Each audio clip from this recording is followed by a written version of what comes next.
this round. So it's Team Blue Archon is now Bioice and Intense, or were they before? I don't know. Either way, in the bottom right corner of the map, spawning here, it's they're down one in the series, but it's the Blue Archon, Bioice, and Intense.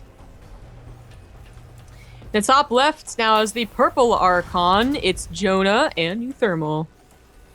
Like the kind of not quite smack talk, but the freedom that Archon mode gives you to type.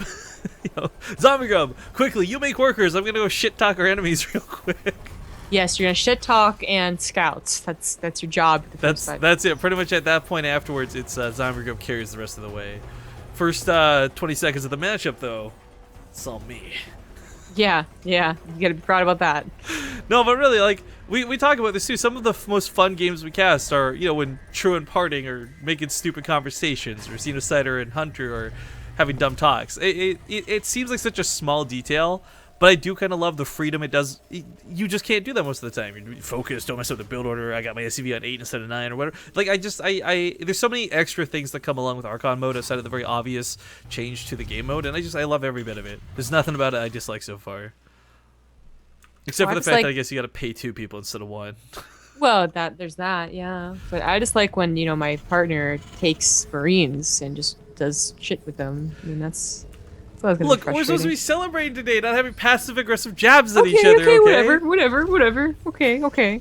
Look, sometimes you just really want the rocks to die, okay? And I know there's a sellout standing right over there, but the rocks are right here. I'm so disappointed right now. Just disappointed in you so much. Embarrassed. Well, Blue Archon's gonna go and expand here. I think they were the ones to do that last game too. Yeah, they were. Because then Purple Archon will double expand behind this to make up for it. Well, reminding everybody, the winner of this series not only gets $50, but they'll go on to fight against Zerg, not Zerg, well, Zerg, but Nerdshio and Bly. Zergio. Zergio. That's a really cool name. So yeah, we're gonna, I guess, have a TVZ finale by the looks of it. We didn't get a lot of protests today, and a little bit of a bummer. I did try and convince Naniwa and Maro to play. They wussed out. They wouldn't play Protoss anyways. Yeah, like, probably Naniwa not. would agree that, you know, playing Terran's gonna be better. No, my point is, we tried to ask a lot of people today. It wasn't just them. I'm just saying, guys, we tried, but we got a lot of folks who still came out, showed up and played some of these matches, and I hope you've enjoyed them so far. It's still early builds of the beta, and lots of things are imba and broken and blah, blah, blah, but I'm just glad we didn't end up with a mere matchup. Although, you know, in before Bioice says, let me go Zerg in the finals. That's true. Well, we did have Blue Archon scout surprisingly well, considering that I thought the Reapers were going to die to the Hellions. So they got to scout the fact that the starport didn't have a tech lab and that they know it's going to be a drop.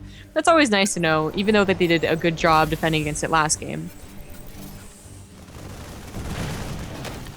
So they pick off that SCV from Pepperonis. Wait, that was an SCV, right? Yeah. Reaper died on their side of the map before getting too much, as you point out. Like, scouting is going to be pretty important for both sides, really, but not seeing the tech lab or anything like that was definitely got to be a little bit of a curiosity for Team Blue Archon, but not so much that they're burning a scan. No, I mean, they're probably figuring that there's going to be a tech lab follow-up.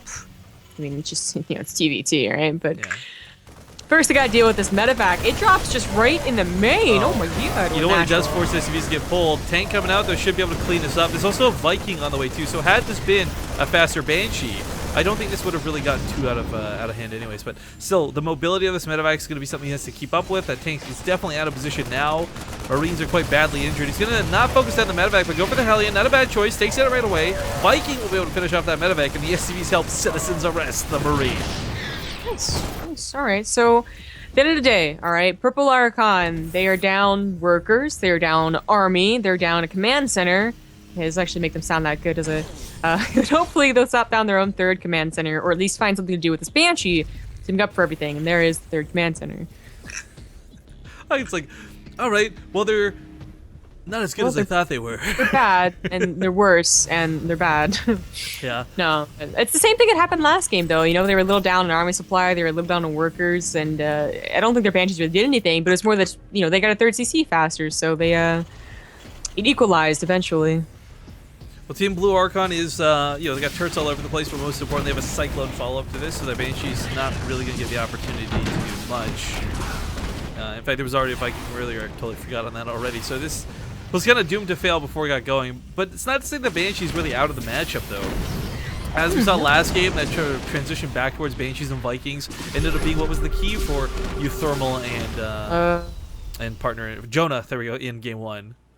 So I'm guessing that's Purple Archon scan on whether or not they have but there's a I don't know where the scan's going down. Oh, there we go. It's in the main of Blue Archon, but that was 2 scans right next to each other. That's also Blue Archon scan, so maybe 1 and 1 on both sides. I guess it was. That's awkward. It looks so weird on the minimap when I was looking at Vision. Anyways, double tanks unloading here in the natural. What the fuck with those scans? I don't know, but it's gonna drive the SCVs back. There's a tank here to defend, but 2 tanks are better than 1, and they do obliterate it. Well, one Viking's better than 2 tanks and 2 medevacts, apparently. Well, yeah.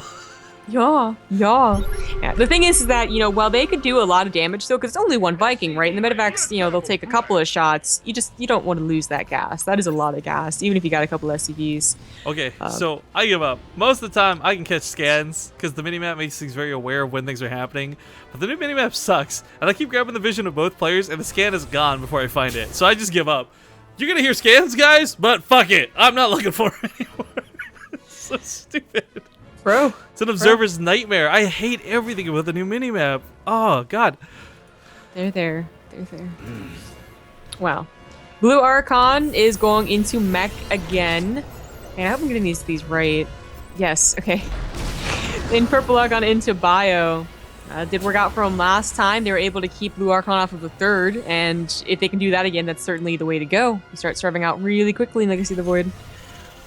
Yeah, it's really weird too, because I thought with the economy, I remember when we first heard about the economy changes, before we saw any of it actually play out, everyone was talking about how you'd be on 7 bases or 6 bases and everything's going to mine out so quick you have to keep expanding, but it has kind of created these weird little less death bally 2 base openers or builds, or like you don't get as much off of these bases, so of course that makes you expand, but also doesn't give you this crazy army that you can just kind of YOLO around the map with. And I like that change most, I think. Cyclone takes out that Banshee. Tank's still looking for a place to get some shots off. But it's picking up a tech lab, poking away at Marines and Marauders. Tanks can get away with a lot. They do a lot of damage very quickly. But they got to be worried about this Viking. Actually, the Banshee adding some damage too, but mostly that Viking, because the boost will get you far away, but it's always such a worry as you do know that your opponent's going for Bio again. There might be just some idle Marines. Like, it's a lot to lose. That's a big risk every single time they go out there. But so far, it's working out perfectly fine. Well, this tanks, I'm surprised it's got away with so much. The Vikings never given chase, which isn't bad, but because of this, it's never caught the medevacs either, so... This, Marine cluster, though. Oh, gotta be careful that medevac goes down. That's... surprised that actually happened. I know I kind of predicted it, but... The one thing I noticed, too, when we were playing Queen and Zervos earlier today, despite how cool your tank micro might be with, like, the drop and the pickup really fast, it's, the swivel time on the turret does not really help its slow attack speed. The fact that it has to kind of churn to shoot, despite the fact that it's been dropped, is a little irritating to work with, but it's kind of one of those things like Jack Attack brings up scan ranges, or the Ultralisk attack swing or back swing or whatever it was talking about. Like, it's one of those minor things to the game that I think it would definitely enhance it if they would change, but I don't think it breaks the game that they don't. Yeah. So even though it's just like that millisecond of swiveling around to shoot. I know that Lush has done a couple of, I don't know if he did a video on this, but he definitely did a write-up on the tank swivel, just turret usage in general. Yeah, his was more for like unsiege tanks, wasn't it, though? So you could like hit and run yeah. with them. I remember that, what you're talking about. And again, it'd be really cool to see micro like that. I 100% agree, but I feel that doesn't seem to be where StarCraft wants to head, Well, I mean, everything is a chain reaction to each other, right? You change one thing and maybe you make it overpowered. So it's always harder than it, I think other people make it seem. But this is a big attempt to bust Purple Archon. Yeah, the Raven went down immediately there. Sky Control still going to be in favor of Blue Archon. They got all those tanks still standing. Yeah, it is working really well. Purple Archon really has never had opportunity to deal any more damage past the initial drop. And I think they maybe got 1 Banshee. Yeah, they did. So the 3rd got down there comfortable for Blue Archon. That's a big difference than last game. And now they have a really, really great position in the middle of the production rally. The Viking control is insane, too. I mean, okay, there's maybe a cyclone or two on the ground either way, but The Vikings in the sky for Team Blue are going to give them control. Medivacs can't shuffle units from the main to the third. He's got no way to reinforce his base. It's effectively cut off. If Blue Archon decides to pressure this with even just Hellions, they're going to break that base, but picking off tanks here and there. Vikings still just dominating. 4 more on the way. New tanks arriving in the front lines. They're going to cut out this third base. No question about it. Purple Archon's just kind of slowly dying out here. It looks like they are going to die out. I mean, it's kind of deja vu, but instead Purple Archon's the one that's down 40, 50 supply and down a third base. TVT's a hard matchup to really master, and this was turning around so bad. Like, if we had saw this in game 1, we would have been like, Team Blue's like the dominant team in this series. It's not even close. They're making just Team Purple look silly right now. There's no medevacs going out. The Banshee can't really get a lot done with this many Vikings in play. It very much looks like we're going to go to game 3 at this rate. It does. Although we're so I guess guess Vikings. So there we go. I don't think he has a scan. Awkward.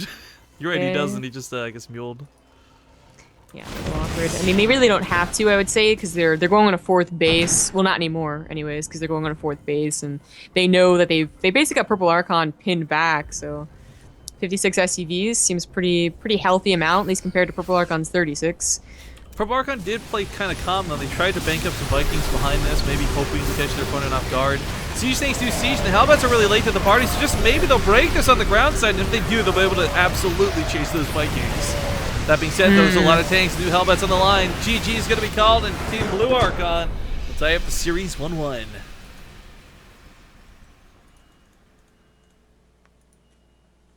Now the big question is going to be, what's